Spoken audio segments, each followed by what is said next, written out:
সমস্যা। প্রত্যেকের জীবনেই সমস্যা আসা যাওয়া করে, আর প্রত্যেক মানুষ সমস্যা আসার পর তার সমাধান খুঁজতে উঠে পড়ে লাগেন। কিন্তু যখনই সমস্যার সমাধান হয়ে যায়, আমরা সুপ্রসন্ন হয়ে যাই এবং অসাবধানও হয়ে যাই। আমাদের মনে হয় যে আমরা সম্পূর্ণরূপে সমস্যার অন্ত করেছি, কিন্তু কোথাও না কোথাও একটা ছোট্ট বীজ রয়েই যায়, আর সেই বীজ আমাদের অসাবধানতার ছত্রছায়ায় বড় হতে থাকে, আর তারপর মহা সংকট হয়ে আবার আমাদের উপর আক্রমণ করে। এই সংকট যে কোনো রূপে আসতে পারে, কোনো শত্রুর রূপেও আসতে পারে, বা কোনো মহামারীর রূপেও আসতে পারে। সেই জন্য সবসময় সাবধান থাকাই উচিত, কারণ অসাবধান হলে কি হয়, আমাদের সুরক্ষা চক্রে একটা ছেদ উৎপন্ন হয়, আর আমাদের শেষ করতে পারে এমন এক বাণ সেই ছেদ বিন্দু হয়ে আমাদের হৃদয়ে প্রবেশ করতে পারে।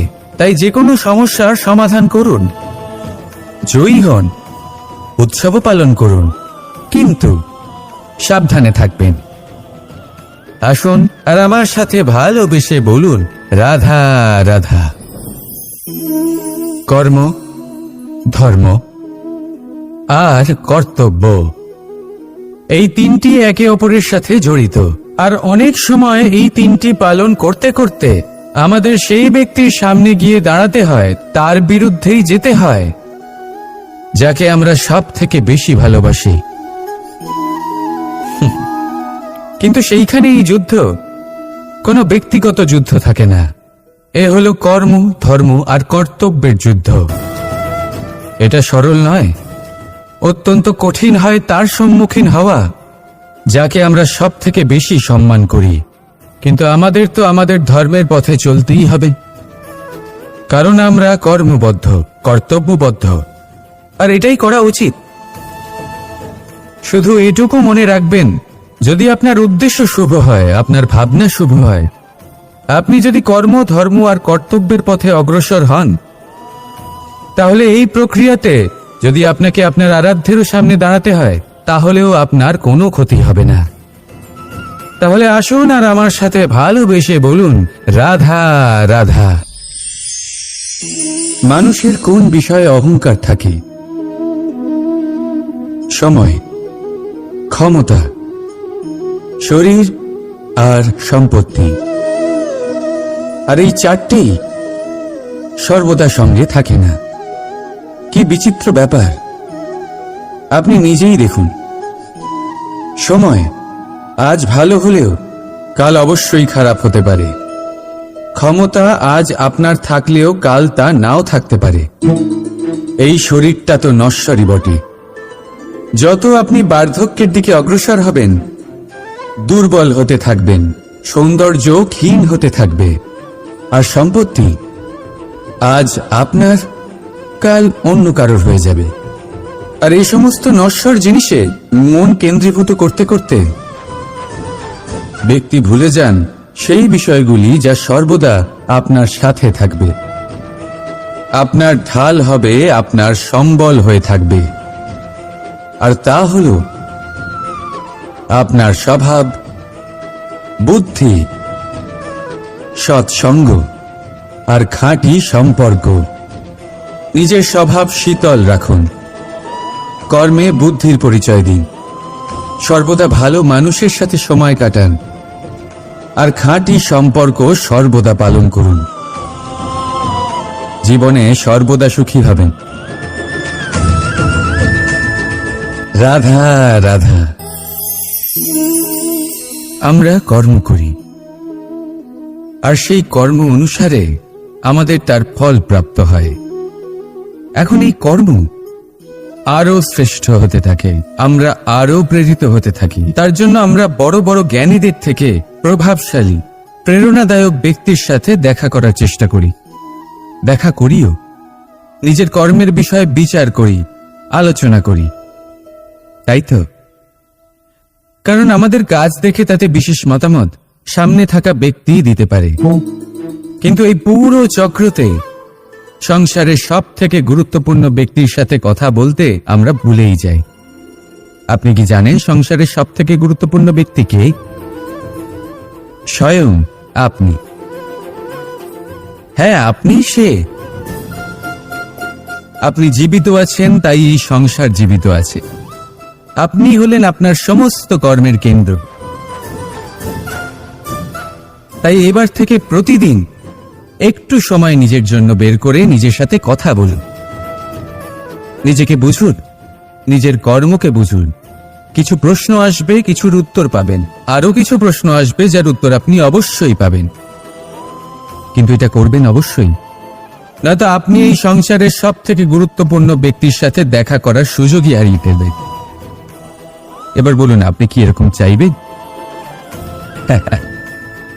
রাধা রাধা, প্রেম, ঘৃণা, এই দুই হলো একই শব্দ। কিভাবে? দেখুন না, দুটোতেই 2.5 অক্ষর রয়েছে। দুটোই হলো সেই অনুভূতি যা আমাদের মনের সাথে জড়িত, আর এই দুই অনুভূতির সাথেই জড়িত মানুষ আমাদের জন্য গুরুত্বপূর্ণ। পার্থক্য শুধু এটাই যে প্রেম পায় সম্মান আর ঘৃণাকে করা হয় অবজ্ঞা। এরকম কেন?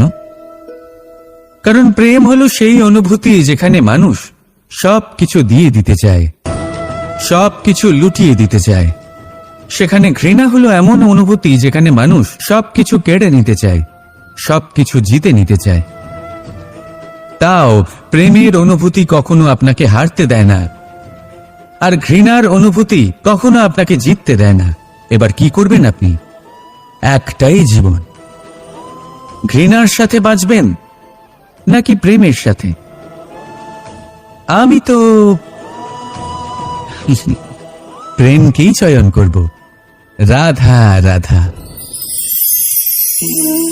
পাওয়া এবং হারিয়ে ফেলা, এই দুই হলো জীবনের অভিন্ন অঙ্গ। আমরা যেমন কিছু পেয়ে থাকি, তেমন কিছু হারিয়েও থাকি। কিছু স্বপ্ন সার্থক হয়, আবার কিছু লক্ষ্য অপূর্ণই থেকে যায়। জীবনে এটা হয়েই থাকে, প্রত্যেকের জীবনেই এটা হয়ে থাকে। কিন্তু কারোর সাথে দেখা হলে আমরা কি ধরনের কথা বলি? আমরা সেই কথাই বলি যা আমরা হারিয়েছি। নিজেও দুঃখ পাই, আবার সামনের মানুষটাকেও দুঃখ দিই। তার থেকে অন্যরকম কিছু করার চেষ্টা করুন, ধনাত্মক চিন্তা করার চেষ্টা করুন। মন সেদিকেই দিন। স্মরণ শুধুমাত্র তাকেই করুন, গুরুত্ব তাকেই দিন যিনি আপনার কাছে রয়েছেন। যিনি আপনার কাছে নেই তার আশায় কষ্ট কেন পাচ্ছেন আপনি? সেগুলিকেই প্রাধান্য দিন যা আজ এখন বর্তমানে আপনার কাছে রয়েছে। যেমন আমি কংস মামাকে স্মরণ করি না, যিনি আমার ছেলেবেলা নষ্ট করে দিয়েছেন। আমি স্মরণ করি আমার যশোদা মাকে, আমার বলরাম দাদাকে, আমার রাধাকে, যারা আমার জীবনকে ভরিয়ে তুলেছেন। আপনিও ঠিক এটাই করুন, আর আমার সাথে ভালোবেসে বলুন, রাধা রাধা। কথায় বলা হয়, জীবনে ভালোবাসাই হলো সুখের মূল। এটা সত্য। এবার প্রশ্ন হলো এটাই যে এই ভালোবাসা কার সাথে করা উচিত? যদি আপনি কিছুক্ষণের জন্য সুখ পেতে চান, তাহলে ভালোবাসুন নিজের রুচি মতো। যদি আপনি কিছুদিনের জন্য সুখ পেতে চান, ভালোবাসুন নিজের বন্ধুদের। যদি আপনি কয়েক মাসের জন্য, কয়েক বছর বা অনেক বছরের জন্য সুখী হতে চান, তাহলে ভালোবাসুন নিজের পরিবারকে, মাতা পিতা, নিজের সন্তান, স্বামী স্ত্রী, নিজের আত্মীয়দের। কিন্তু যদি আপনি চিরকালের জন্য সুখী হতে চান, তাহলে ভালোবাসতে হবে শুধু নিজের কর্মগুলিকে। কারণ সম্পর্ক যেমনই হোক না কেন, কখনো না কখনো ভেঙে যাবেই। এই সংসার হলো এমনই যে যাদের সঙ্গ আমরা পাই, তাদের সঙ্গ একদিন ত্যাগ করতে হয়। শুধু কর্মই হলো এমন এক সঙ্গ যা কখনো আপনাকে ত্যাগ করবে না। আপনার মৃত্যুর পরেও এই কর্ম আপনাকে বাঁচিয়ে রাখবে। তাই সবসময় মনে রাখবেন, এই কর্ম ধর্ম মনে করে পালন করা উচিত। জীবনের শেষ মুহূর্ত পর্যন্ত কর্মকে ভালোবাসুন। জীবনের শেষ মুহূর্ত পর্যন্ত সুখে থাকবেন। আর আমি তো সবসময় বলি, শুধু কর্ম করতে থাকো, ফলের চিন্তা করো না। তাহলে আসুন আর আমার সাথে ভালোবেসে বলুন, রাধা রাধা। সদিচ্ছা। দেখতে গেলে 3 অক্ষরে তৈরি এই শব্দ, কিন্তু সমস্ত ত্রিলোক তার উপরেই আধারিত। আপনি এই সংসারে এসেছেন, তখন অবশ্যই শ্বাস নেবেন, কিন্তু তার বদলে আপনাকে কিছু তো দিতেই হবে। আপনার উপর নির্ভর করছে আপনি কি দেবেন। কি দেবেন এই সংসারকে, এই সমাজকে, নিজের পরিবারকে, আর তার বদলে কি নেবেন? যশ নাকি অপযশ? দেখুন, এক ছিল রাবণ, যে কিনা সমুদ্র পার করল সীতাকে অপহরণ করার জন্য, আর এক ছিলেন রামচন্দ্র, যিনি সমুদ্র পার করেছিলেন, সেতু বানিয়ে গিয়েছিলেন সীতাকে ফিরিয়ে নিয়ে আসার জন্য। দুজনেই সমুদ্র পার করেছিলেন, শুধু পার্থক্য ছিল সদিচ্ছাকে বোঝার, লক্ষ্যের। অনেক মানুষের যাত্রা একরকম হতেই পারে, কিন্তু আনন্দ তখনই লাভ করবেন যখন লক্ষ্য শুভ হবে, মহান হবে। এই লক্ষ্য দিয়ে এই সংসারের কল্যাণ হবে এবং মানুষের সম্মান হবে। যদি আপনার সংকল্প উচিত হয়, তাহলে আপনার লক্ষ্য উচিতই হবে, নয়তো শুধুমাত্র বিনাশ হবে। আর উচিত এটাই হবে যে বিনাশের হাত থেকে যেন নিজেকে বাঁচানো যায়, কি বলেন? তাই জীবনে যে লক্ষ্য স্থির করছেন, মনে রাখবেন তা যেন শুভ লক্ষ্য হয়। যদি এরকম হয়, তাহলে আপনার যাত্রা, আপনার জীবন দুটোই শুভময় হবে। আসুন আর আমার সাথে ভালোবেসে বলুন, রাধা রাধা।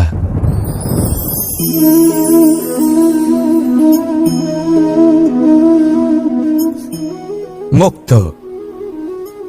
এই মুক্তই সবাইকে মোহিত করে দেয়, নিজের দিকে আকর্ষিত করে। অত্যন্ত সুন্দর, গোল, শুভ্র।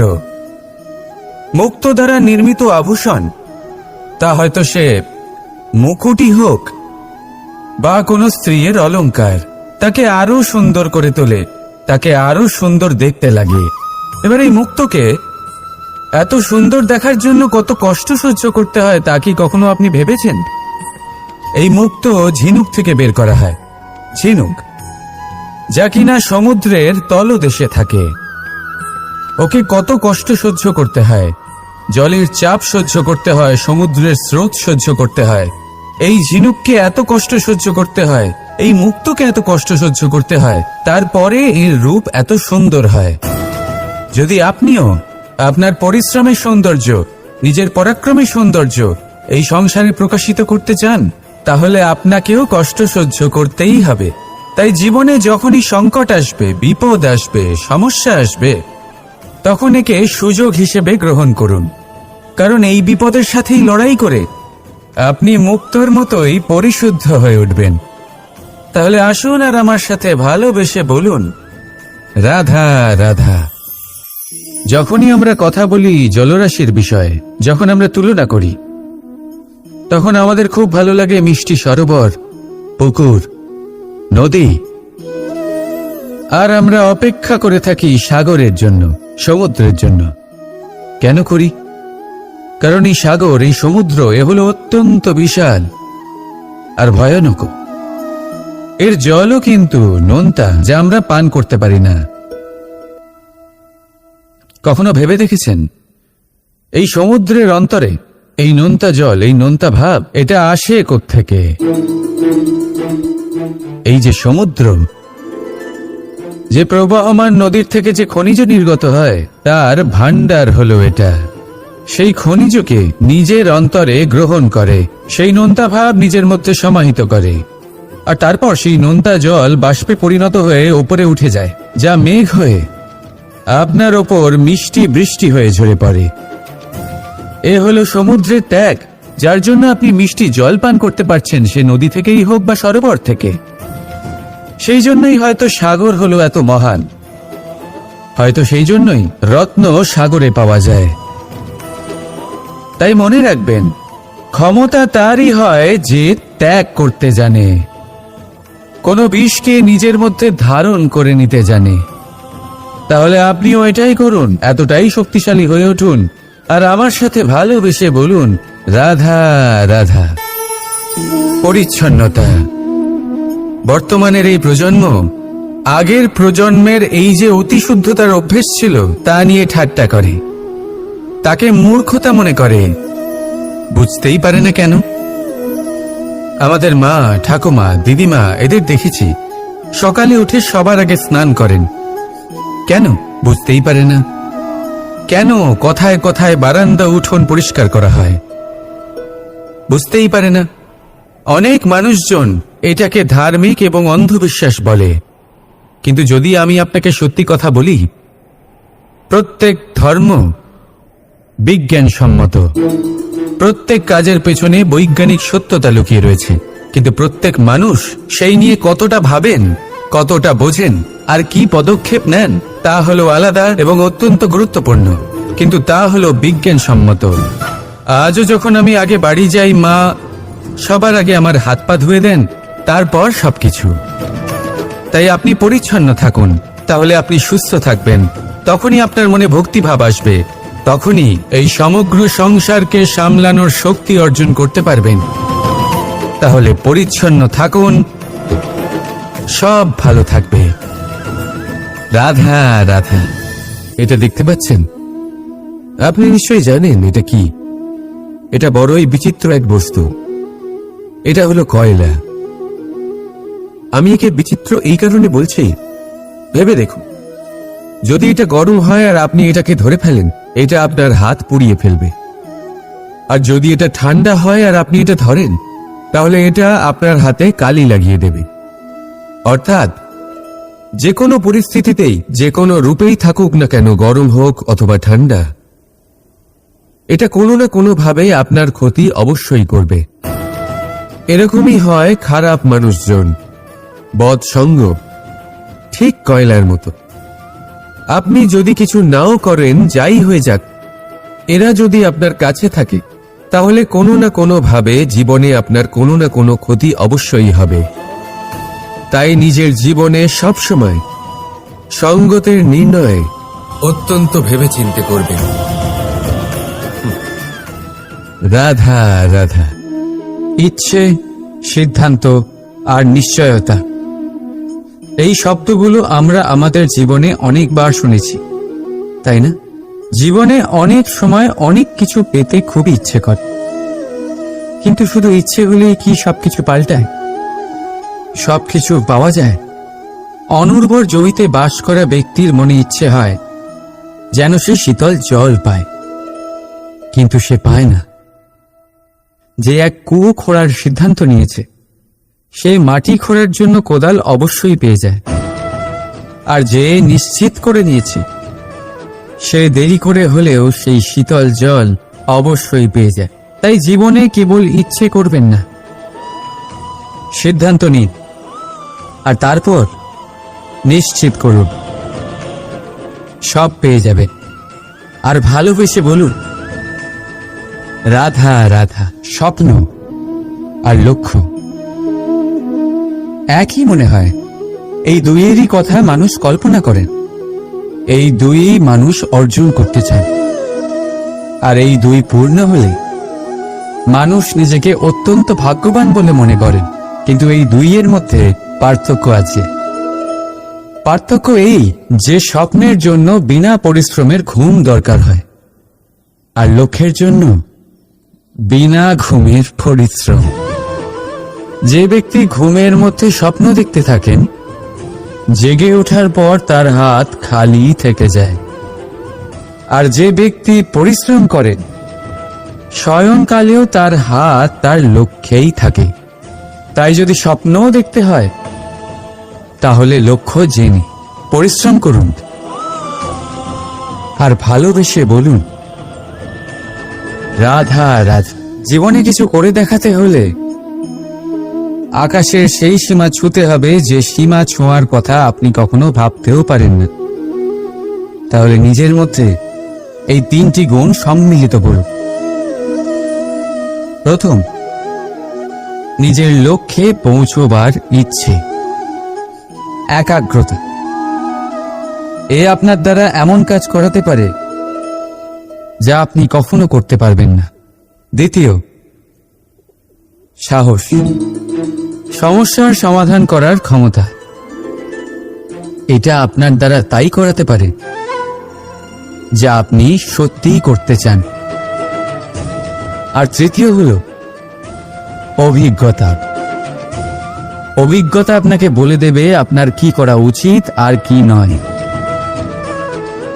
তাহলে যিনি ইচ্ছে, সাহস আর অভিজ্ঞতা এই 3 গুণকে সম্মিলিত করতে পেরেছেন, তাদের জন্য সংসারে এমন কোনো কাজ নেই যা তারা করতে পারেন। তারা সর্বদা প্রসন্ন হয়ে বলেন,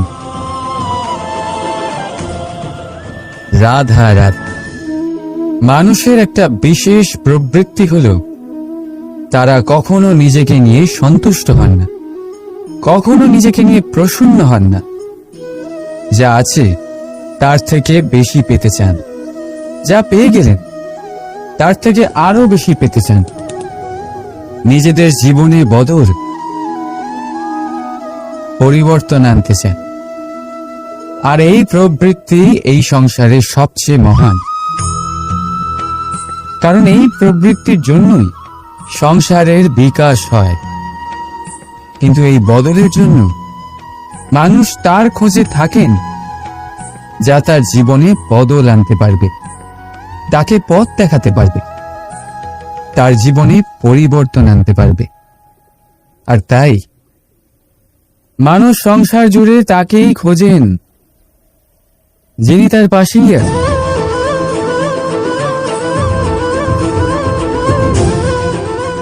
বলুন তো কে? যদি কেউ আপনার জীবন বদলাতে পারে তবে তাকে আয়নায় দেখ। আপনি নিজেই সে যে নিজের জীবন বদলাতে পারে, নিজেই নিজের পথপ্রদর্শক হতে পারে,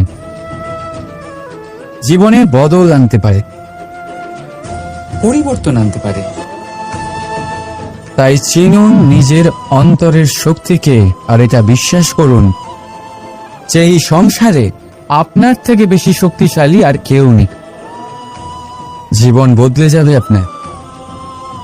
আর অন্ধবিশ্বাস নয়, আত্মবিশ্বাসের হাত ধরুন। আপনার সমস্যা আপনা থেকেই দূর হয়ে যাবে। তাই ভালোবেসে বলুন, রাধা রাধা। প্রদীপ জ্বালানোর কাজ বড়ই আনন্দদায়ক। উজ্জ্বলতার এই শিখা যেন আত্মার মধ্যে গিয়ে মনে উল্লাস ভরে দেয়।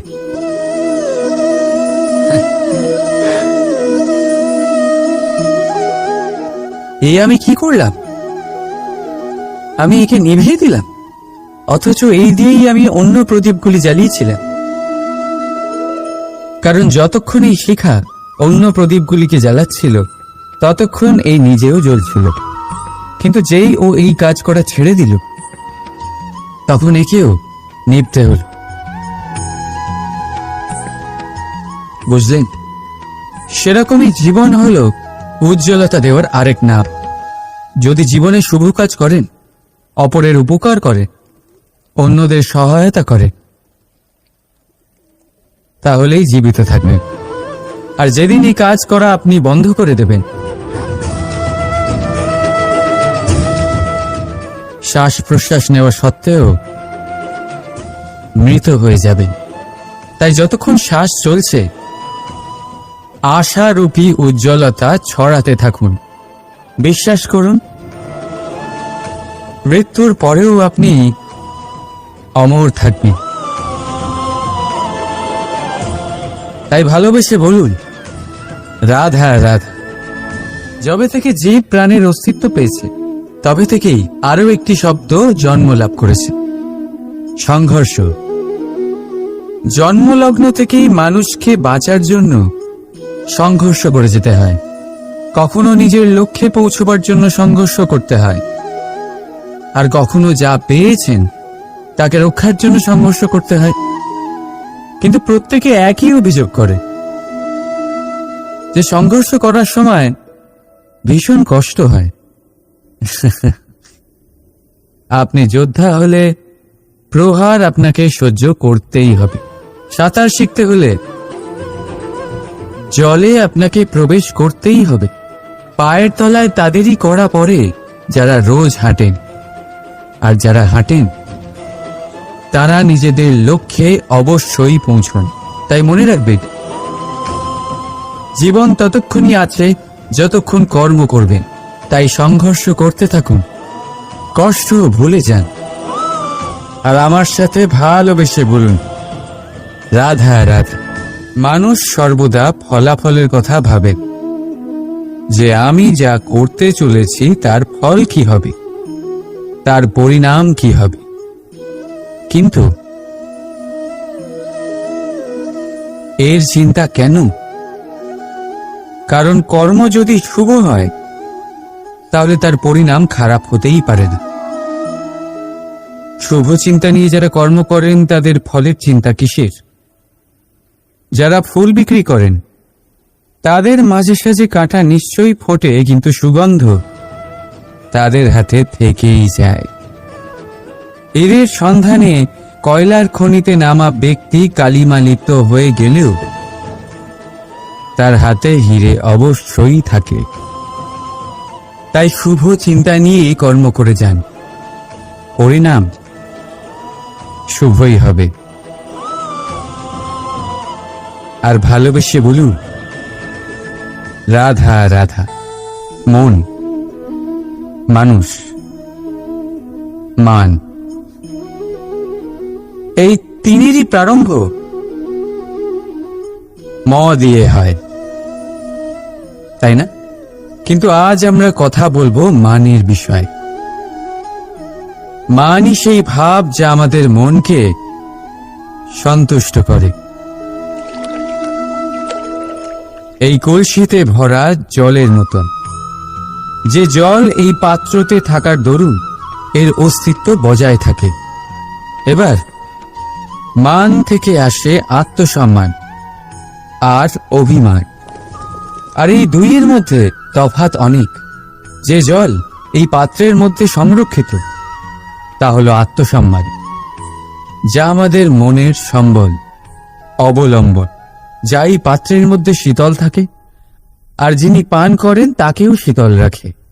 আর যে জল এই পাত্রের বাইরে উতলে পড়ে তা হলো অভিমান, যা বাইরের উত্তাপে বাষ্প হয়ে উবে যায়। সর্বদা মনে রাখবেন, আত্মসম্মান আপনাকে দৃঢ় করে, আপনাকে শক্তি প্রদান করে, আর অভিমান আপনাকে দুর্বল করে দেয়। তাহলে কি হতে চান আপনি? আত্মসম্মানী নাকি অভিমানী? সিদ্ধান্ত আপনার। রাধা রাধা। সমস্যা, প্রত্যেকের জীবনেই সমস্যা আসা যাওয়া করে, আর প্রত্যেক মানুষ সমস্যা আসার পর তার সমাধান খুঁজতে উঠে পড়ে লাগেন। কিন্তু যখনই সমস্যার সমাধান হয়ে যায় আমরা সুপ্রসন্ন হয়ে যাই এবং অসাবধানও হয়ে যাই। আমাদের মনে হয় যে আমরা সম্পূর্ণরূপে সমস্যার অন্ত করেছি, কিন্তু কোথাও না কোথাও একটা ছোট্ট বীজ রয়েই যায়, আর সেই বীজ আমাদের অসাবধানতার ছত্রছায়ায় বড় হতে থাকে, আর তারপর মহা সংকট হয়ে আবার আমাদের উপর আক্রমণ করে। এই সংকট যে কোনো রূপে আসতে পারে, কোনো শত্রুর রূপেও আসতে পারে, বা কোনো মহামারীর রূপেও আসতে পারে।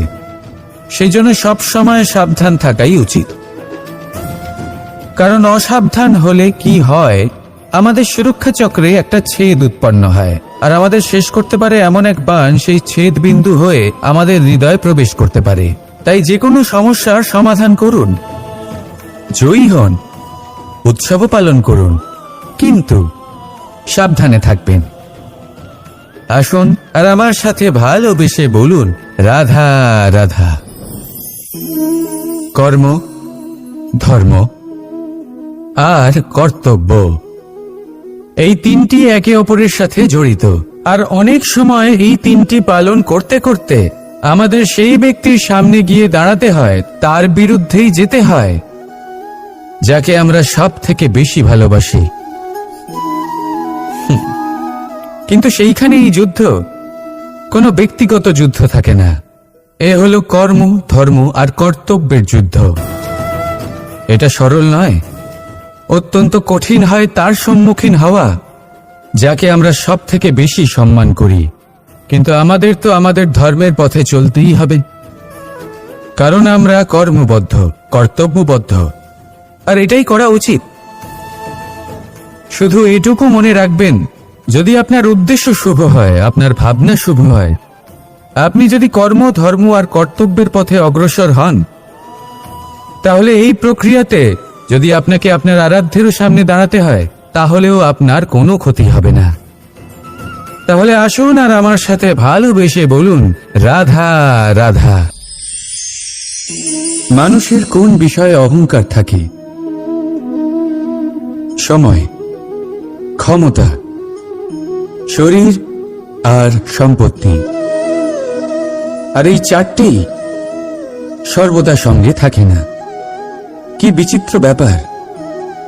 আপনি নিজেই দেখুন, সময় আজ ভালো হলেও কাল অবশ্যই খারাপ হতে পারে। ক্ষমতা আজ আপনার থাকলেও কাল তা নাও থাকতে পারে। এই শরীরটা তো নশ্বরই বটে। যত আপনি বার্ধক্যের দিকে অগ্রসর হবেন, দুর্বল হতে থাকবেন, সৌন্দর্য ক্ষীণ হতে থাকবে।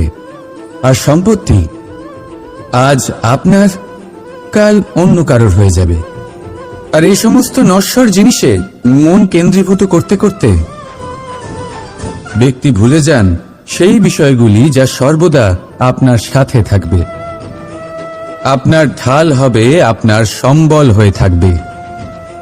আর তা হল আপনার স্বভাব, বুদ্ধি, সৎসঙ্গ আর খাঁটি সম্পর্ক। নিজের স্বভাব শীতল রাখুন, কর্মে বুদ্ধির পরিচয় দিন, সর্বদা ভালো মানুষের সাথে সময় কাটান, আর খাঁটি সম্পর্ক সর্বদা পালন করুন। জীবনে সর্বদা সুখী হবেন। রাধা রাধা। আমরা কর্ম করি, আর সেই কর্ম অনুসারে আমাদের তার ফল প্রাপ্ত হয়। এখন এই কর্ম আরো শ্রেষ্ঠ হতে থাকে, আমরা আরো প্রেরিত হতে থাকি। তার জন্য আমরা বড় বড় জ্ঞানীদের থেকে প্রভাবশালী, প্রেরণাদায়ক ব্যক্তির সাথে দেখা করার চেষ্টা করি, দেখা করিও। নিজের কর্মের বিষয়ে বিচার করি, আলোচনা করি, তাই তো? কারণ আমাদের কাজ দেখে তাতে বিশেষ মতামত সামনে থাকা ব্যক্তি দিতে পারে।